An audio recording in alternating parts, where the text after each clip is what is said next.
We begin in Texas today with a political confrontation that has a giant public health impact. A new executive order from Governor Greg Abbott bans any and all businesses in the state from mandating the COVID vaccine. The Republican governor says this: the COVID-19 vaccine is safe, effective, and our best defense against the virus, but should remain voluntary and never forced.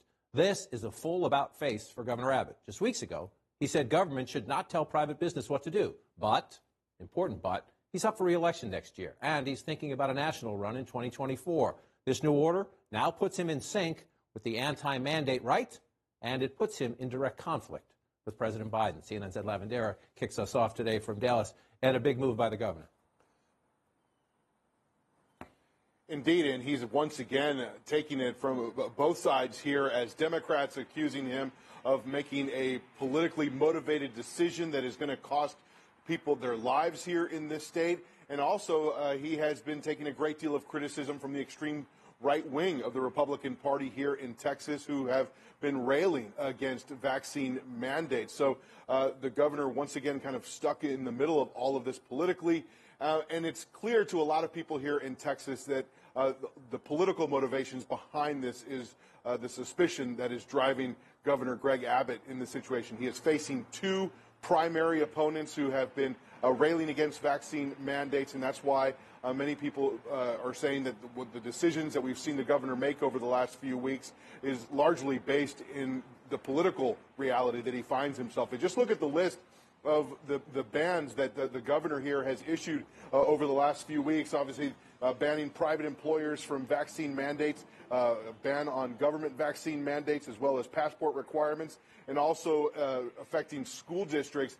And what is interesting in all of this, John, is if you look at the political fight that the governor was involved in with school districts across the state over mask mandates as the school year got underway, you saw many school districts who simply ignored the executive orders. There have been lawsuits back and forth, but many organizations chose to ignore it. John? Ed Lavandera, a very important story. We'll continue to track it in Texas. Let's bring in, for some public health context here, Dr. Leana Wen. She's the former Baltimore City Health Commissioner. Dr. Wen, stay with me as I walk through just a couple of numbers here. Governor Abbott says, we're Texas. We don't mandate things. We'll get to the flip-flop in the political conversation later. But if you look at the trends map right now in the country, Texas, one of the states that's trending down. Most states are. You see the states that have increasing, the red and orange, or more COVID cases. They're all in the northern half of the country, cold weather. But let's go through Texas versus two states that have strict mandates in place, California and New York. If you look at coronavirus cases, we went back here to the end of March when the Delta variant first took root here in the United States. And you see up here, Texas, yes, is ahead of California and New York when it comes to cases. The governor might argue not by so much, but Texas is ahead. More cases than New York and California. Look at hospitalizations. Texas significantly ahead of California and New York. If you look at, again, this is hospitalizations through the Delta surge, if you will. And in deaths, Texas is actually in the middle. New York reporting more deaths.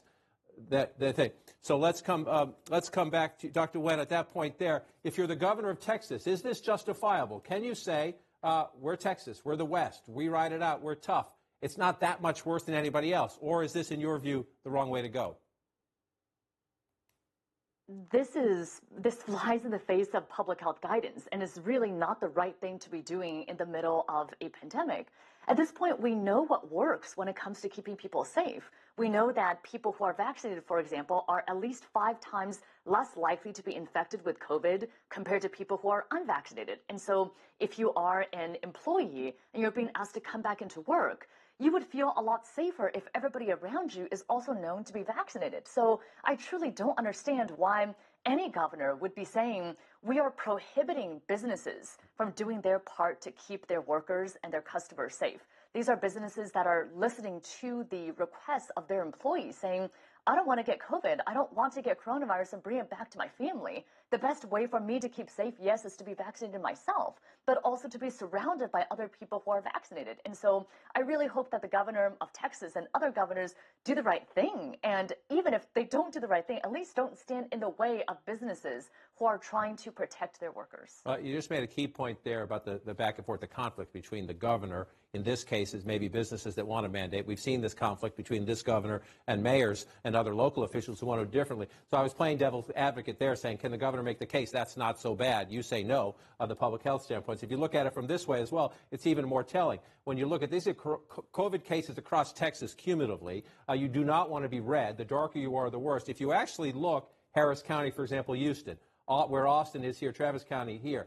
Up in Dallas, it's not quite the same. But in the places that have defied the governor, the case count is actually lower. Places that have said, let's wear masks, let's have some restrictions, if you look, the cumulative cases tend to be lower than in the more conservative areas where they accept the governor's let's ride it out where Texans approach. These are the same trends that we're seeing across the country. For example, the CDC published a study that found that school districts that have mask mandates in place are 3.5 times less likely to have outbreaks compared to school districts that do not have mask mandates. We have seen this throughout the country that mask requirements indoors really help to keep cases down, and also that vaccination, the higher your vaccination rates, the less likely you are going to have outbreaks throughout the community either. And so at this point, again, it's so clear that this is a public health issue. This should not be a political issue. This really is about saving lives and looking at the number of cases and saying, how can we save the lives of people who live in our area? How can we prevent the further spread of this disease? I hope that's what our elected leaders are considering at the end of the day. I know that is your hope. Obviously, we have another example of a governor deciding not to listen to the public health experts. We'll watch how it plays out. Now, Dr. Wen, thank you so much. Now let's get the political aspects of this with me in studio to share their expertise and their reporting. NPR's Aisha Rascoe, Amy Walter of the Cook Political Report, USA Today's Courtney Subramian, and Jonathan Martin of the New York Times. Let me just start with, wasn't the conservative position, didn't it used to be, decisions should be made at the local level. Parents should make decisions about schools, and then the school committee. Businesses should decide what their workers do, not the government. What has happened in Texas?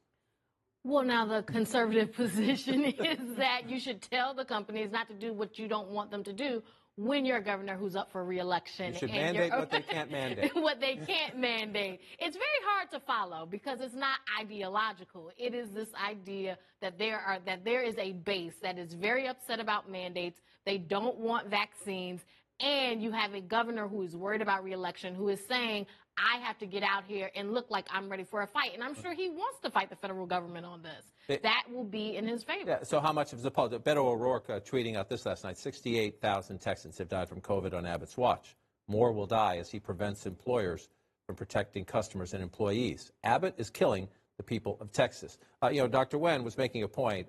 I appreciate her point, but we've learned over the last year plus, forget about it. Politics and COVID are now in full collision all across America.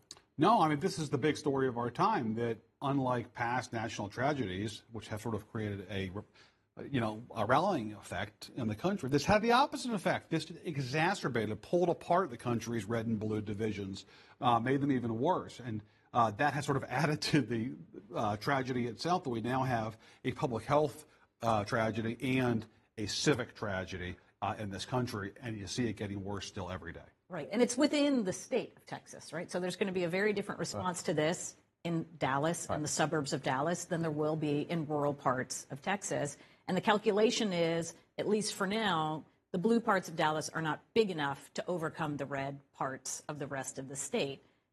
There are other states, Virginia being an example, where the blue parts have gotten bigger and the red parts are shrinking. So this is the fight that we're going to see, not just on COVID, but on every one of these cultural issues. Are you fighting for red America, or are you fighting for blue America, even within your own in a primary or general, too, right? Because Abbott's whole focus, as you mentioned, Aisha, is he's got a primary first. He's got to survive that to get to the general. And so that is topic A for him. Yeah. Right. And so the Houston Chronicle points that out. Abbott, who's up for re-election next year, is facing his first serious primary challenges in his political career, who have made Abbott's response to COVID-19 one of their biggest issues. So you have the governor tacking, I'm going to call it right. I don't know that right-left applies in this case, but tacking toward them, tacking to where the base of the party is. There's also this, if you look at his recent history, he is trying to position himself, the governor of Florida, Ron DeSantis, trying to do the same thing, is on the anti-Biden. Right? They have some hope that Trump disappears. And if you look recently, Texas Governor Abbott issues order, banning COVID vaccinations. DOJ asked Fifth Circuit, the Texas abortion law has been in the highlights there. Abbott promises the Border Patrol agents,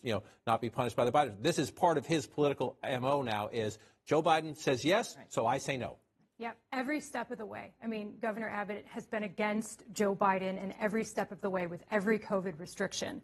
This is something that sets up, possibly a legal challenge that he, as Aisha said, can take into next year's midterm That or will, re-election. right, we'll watch this, the courts and the court of public opinion as well.